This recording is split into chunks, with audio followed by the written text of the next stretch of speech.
नमस्कार मित्रों, आज मैं आपके लिए लेकर आई हूँ बहुत ही दर्द भरी कहानी जिसका नाम है अधूरा प्यार। गांव में कॉलेज नहीं था, इस कारण पढ़ने के लिए मैं शहर आया था। शहर में हमारे फूफा जी का एक कमरे का मकान खाली था जो उन्होंने मुझको दे दिया था बिना किराए लिए, जहाँ आसपास सब गरीब लोगों के घर थे और मैं इस घर में बिल्कुल अकेला था। सब काम मुझे खुद ही करने पड़ते थे, जैसे खाना बनाना, कपड़े धोना, घर की सफाई करना। कुछ दिन बाद एक गरीब लड़की अपने एक छोटे भाई के साथ मेरे घर आई। आते ही उस लड़की ने मुझसे सवाल किया, क्या तुम मेरे भाई को ट्यूशन करा सकते हो? मैंने कुछ देर सोचा, फिर कहा नहीं। उसने कहा क्यों नहीं? मैंने कहा टाइम नहीं है, मेरी पढ़ाई डिस्टर्ब होगी। उसने कहा बदले में मैं तुम्हारा खाना बना दूंगी। शायद उसे पता था कि मैं खाना खुद पकाता हूँ। मैंने कोई जवाब नहीं दिया तो वह और लालच देकर बोली, बर्तन भी साफ कर दूंगी। अब मुझे भी लालच आ गया। मैंने कहा कपड़े भी धो दो तो पड़ा दूंगा। वो मान गई। इस तरह से उसका रोज घर में आना जाना होने लगा। वो काम करती रहती और मैं उसके भाई को पढ़ा रहा होता। ज़्यादा बात नहीं होती। उसका भाई 8वीं कक्षा में था, खूब होशियार था। इस कारण ज़्यादा माथापच्ची नहीं करनी पड़ती थी। कभी कभी वह घर की सफाई भी कर दिया करती थी। दिन गुजरने लगे। एक रोज़ शाम को वो मेरे घर आई तो उसके हाथ में एक बड़ी सी कुल्फ़ी थी। उसने वह कुल्फ़ी मुझे दी तो मैंने पूछ लिया, कहाँ से लाई हो? उसने कहा घर से। आज बरसात हो गई थी तो कुल्फ़ियाँ बिकी नहीं। इतना कहकर वह उदास हो गई। मैंने फिर से पूछा, मगर तुम्हारे पिताजी तो समोसे कचौड़ी का ठेला लगाते हैं ना? उसने कहा वह सर्दियों में समोसे कचौड़ियाँ और गर्मियों में कुल्फ़ी। पर आज बरसात हो गई तो कुल्फ़ी नहीं बिकी। मतलब ठंड के कारण लोग कुल्फ़ी नहीं खाते। ओहो, मैंने गहरी सांस छोड़ी। मैंने आज उसे गौर से देखा था, गंभीर मुद्रा में। वो उम्र से बड़ी लगी, समझदार भी थी और बहुत मासूम भी। धीरे धीरे वक्त गुजरने लगा। मैं कभी कभार उसके घर भी जाने लगा, विशेष तौर पर किसी त्योहार या किसी उत्सव पर। कई बार उससे नज़रें मिलती तो मिली ही रह जाती। पता नहीं क्यों ऐसे ही समय बीतता गया। इस बीच कुछ बातें मैंने उसकी भी जान ली, जैसे कि वो बहुत ही होनहार थी कपड़े की कढ़ाई करने में। कपड़े की कढ़ाई करने का वो काम करती थी। मैंने उसे कढ़ाई करते वक्त बहुत बार देखा था। एक दिन मैंने पूछ लिया, यह काम तुम क्यों करती हो? तो वह बोली, पैसे मिलते हैं। मैंने पूछा, क्या करोगी पैसों का? मैंने पूछा क्या करोगी पैसों का? तो उसने कहा मैं पैसे इकट्ठे करती हूँ। मैंने फिर से पूछा कितने हो गए? उसने जवाब दिया यही कोई 6-7 हज़ार रुपये। मैंने 1,000 रुपये उधार चाहिए, जल्दी लौटा दूंगा। मैंने मांग लिए। उसने सवाल किया किस लिए चाहिए? कारण पूछोगी तो रहने दो, मैंने मायूसी के साथ कहा। वो बोली, अरे मैंने तो ऐसे ही पूछ लिया, तू मांगे तो सारे दे दूं। उसकी ये आवाज़ अलग सी जान पड़ी, मगर मैं उस वक्त कुछ समझ नहीं पाया। पैसे मिल रहे थे, उन्हीं में खोकर रह गया। एक दोस्त से उधार लिए थे, कमबख्त 2-3 बार मांग चुका था। एक दिन मेरी जेब में गुलाब की टूटी पंखुड़ियाँ निकली, मगर तब मैं यही सोचकर रह गया कि कॉलेज के किसी दोस्त ने चुपके से डाल दी होगी। उस समय इतनी समझ भी नहीं थी। फिर एक दिन कॉलेज की मेरी एक दोस्त मेरे घर आई कुछ नोट्स लेने। मैंने दे दिए और वो मेरे घर के बाहर खड़ी थी और मेरी दोस्त को देखकर बाहर से ही तुरंत वापस चली गई अपने घर। फिर दूसरे दिन दोपहर में आ धमकी, आते ही कहा, मैं कल से तुम्हारा कोई काम नहीं करूँगी। मैंने कहा, क्यों नहीं करोगी? काफ़ी देर तो उसने कोई जवाब नहीं दिया। फिर धोने के लिए मेरे बिखरे हुए कपड़े समेटे और मैंने कहा, कहाँ जा रही हो? उसने कहा, नहीं, बस काम नहीं करूँगी अब से तुम्हारा, और कल से मेरे भाई को भी मत पढ़ाना। मैंने कहा, अरे तुम्हारे 1000 रुपये मैं कल दे दूँगा, कल घर से पैसे आ रहे हैं। मुझे लगा कि मैंने पैसे ले लिए हैं और मैं वापस नहीं दे रहा हूँ, इसलिए गुस्सा कर रही है। तो मैंने कल पैसे देने का उस लड़की को पक्का वादा कर दिया।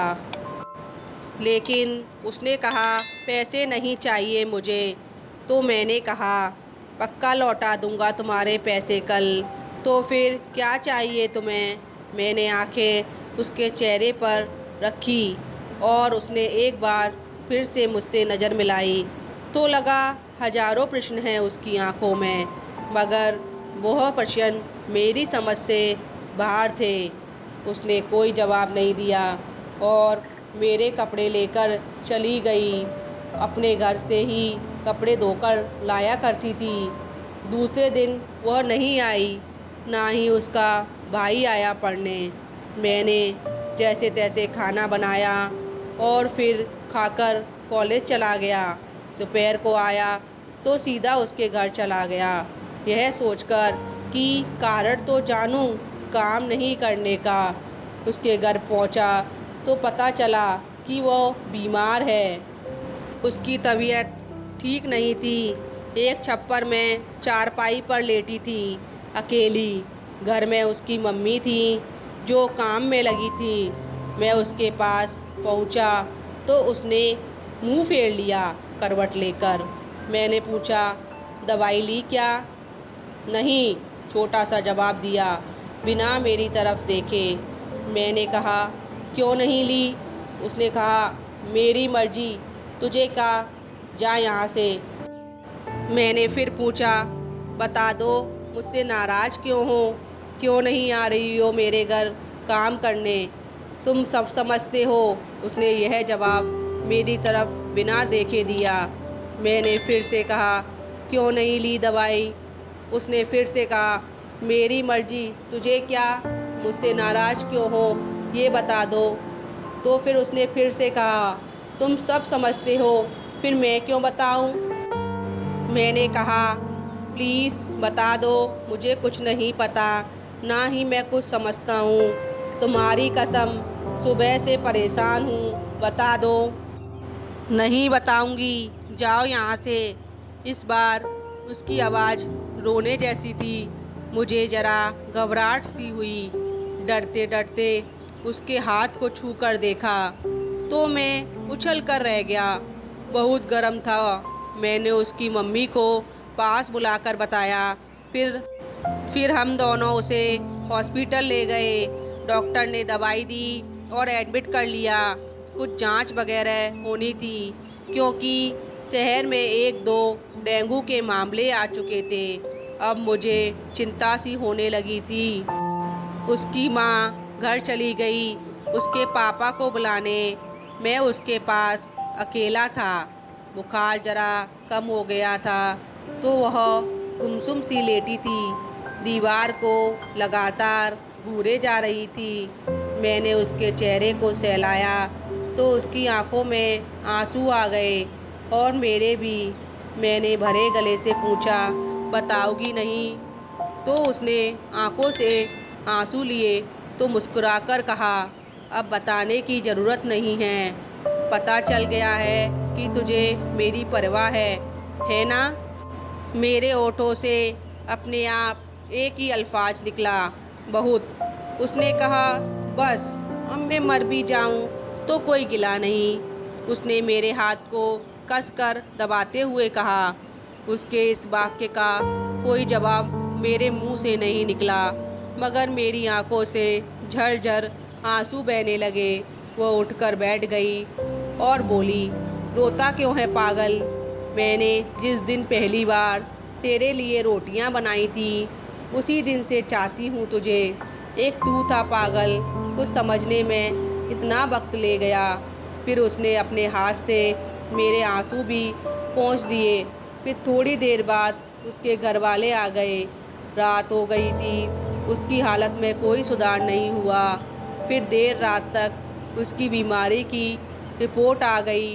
बताया गया कि उसे डेंगू है। यह जानकर मेरे सीने में आग सी लग गई थी। खून की कमी हो गई थी उसे। पर खुदा का शुक्र है कि मेरा खून मैच हो गया था उसके खून से। 2 बोतल खून दिया तो मैंने जरा सुकून सा मिला दिल को। उस रात वह बेहोश सी रही और बार बार बेहोशी की हालत में उल्टियाँ कर रही थी। मैं उस रात 1 मिनट भी नहीं सोया। डॉक्टरों ने दूसरे दिन बताया कि रक्त में प्लेट्स की संख्या तेजी से कम हो रही है, खून और देना होगा। डेंगू का वायरस खून का थक्का बनाने वाली प्लेट्स पर हमला करता है। अगर प्लेट्स खत्म तो पूरे शरीर के अंदरूनी अंगों से खून का रिसाव शुरू हो जाता है, फिर बचने का कोई चांस नहीं। मैंने अपना और खून देने का आग्रह किया, मगर खून रात को ही दिया था, इस कारण डॉक्टर ने मना कर दिया। फिर मैंने मेरे कॉलेज के 2-4 दोस्तों को बुलाया। उनमें से 2 दोस्तों ने खून दिया, हिम्मत बंधाई, पैसों की ज़रूरत हो तो देने का आश्वासन भी दिया और चले गए। उस वक्त पता चला दोस्त होना भी कितना ज़रूरी है। पैसों की कमी नहीं थी, घर से आ गए थे। दूसरे दिन की रात को वो कुछ ठीक दिखी, बातें भी करने लगी। रात को सब सोए हुए थे, मैं उसके पास बैठा जाग रहा था। उसने मुझसे कहा, पागल, बीमार मैं हूँ, तू नहीं। फिर ऐसी हालत क्यों बना ली है तूने? मैंने कहा, तू ठीक हो जा, मैं तो नाते ही ठीक हो जाऊंगा।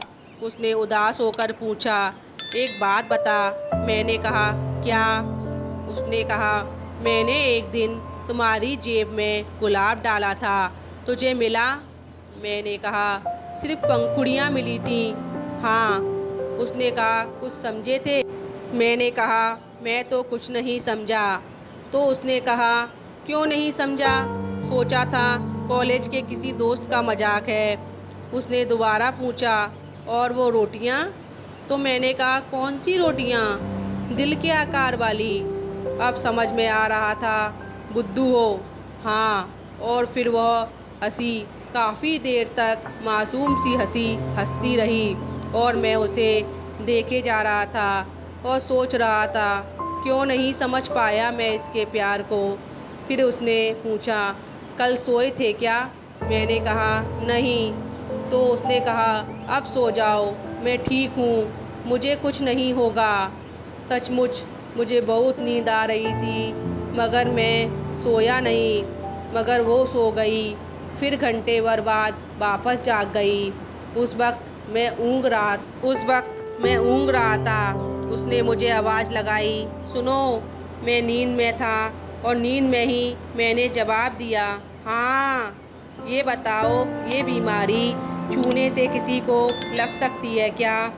मैंने कहा, नहीं, सिर्फ एडिज मच्छर के काटने से लगती है। तो उसने कहा, इधर आओ। मैं उसके करीब आ गया। एक बार गले लग जाओ, अगर मर गई तो ये आरज़ू बाकी ना रह जाए। मैंने कहा, ऐसा ना कहो प्लीज़, मैं भी तुमसे बहुत प्यार करता हूँ। मैं इतना ही कह पाया। फिर वो मुझसे काफ़ी देर तक लिपटी रही और सो गई। फिर मैंने उसे ढंग से लिटाकर मैं भी एक खाली बेड पर आकर सो गया। मगर सुबह मैं तो उठ गया और वो नहीं उठी, सो गई सदा के लिए। मैंने उसे जगाने की बहुत कोशिश की थी, पर आंखें ना खोली उसने और वो मुझे रोता बिलखता छोड़कर हमेशा हमेशा के लिए यह संसार छोड़कर चली गई थी। तो दोस्तों, आज की कहानी आपको कैसी लगी?